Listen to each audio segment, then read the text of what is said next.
U.S. stocks drifted higher on Friday, recording gains across the board. With Friday's move, the S&P 500 and the Dow managed to hold off losses for the week, not so much for the Nasdaq.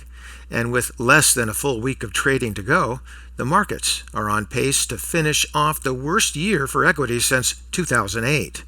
Economic data this week showed PCE, or Personal Consumption Expenditures, which is the Fed's preferred inflation measure, rising 5.5% year over year. Core PCE, which strips out the volatile food and energy components, rose 4.7% year over year. This appears to be good news, but still look for the Fed to raise interest rates.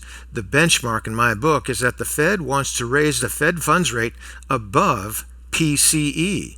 Once that happens, look for the market interest rates to moderate and begin looking for a rally in the markets and a rally in TLT. But be patient, mate.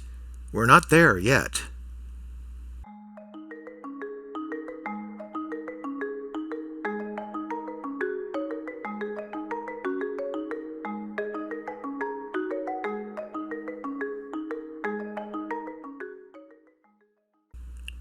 One chart today because I have lots of Christmas shopping still to do. So we're looking at the 20-year monthly chart on the spiders, the SPY, and the close on Friday, 382. So from that top here, we've come on down. We've had some volatility, but it looks like it wants to start to form a bottom and base here. I think we're in the very, very, very, very early stages. I would imagine that we may stay above the 50 EMA when we do bottom. That's good news. I don't think we're that far. We're probably into next year for sure, perhaps the first quarter or early second quarter, but we'll keep an eye on that. Moving on down here into the volume, not going to tell you too much, as usual. Here, the MAC. It is continuing to accelerate on the downside a little bit in the last, say, month or so. You can see that little hitch and the move down. So the separation is still pretty wide, which means volatility, and it means it does need some time to repair. But as you can see, repair has begun in the histogram.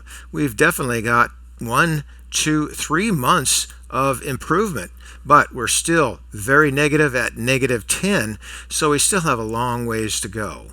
But you can see here in the price rate of change, we do have a sawtooth here. We'll probably have some more sawtoothing before we move up and on through this slow line.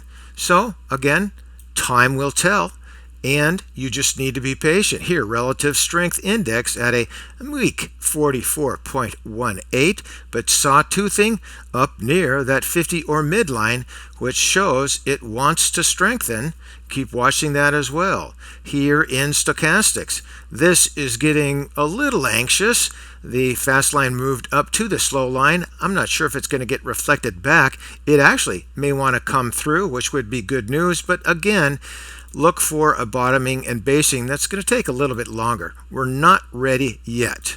Into the Williams, pretty much the same thing, that maximum negativity here.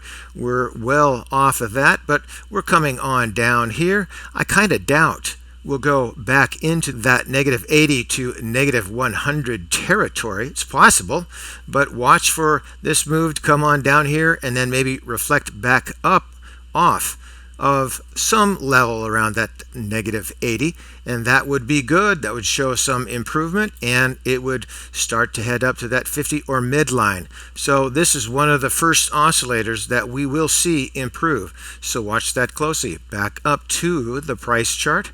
One last look. We've got a Christmas cheer coming. I think there's good news into the new year. But once again, be patient and prudent. And for today, that's ChewDog Charts. Thank you.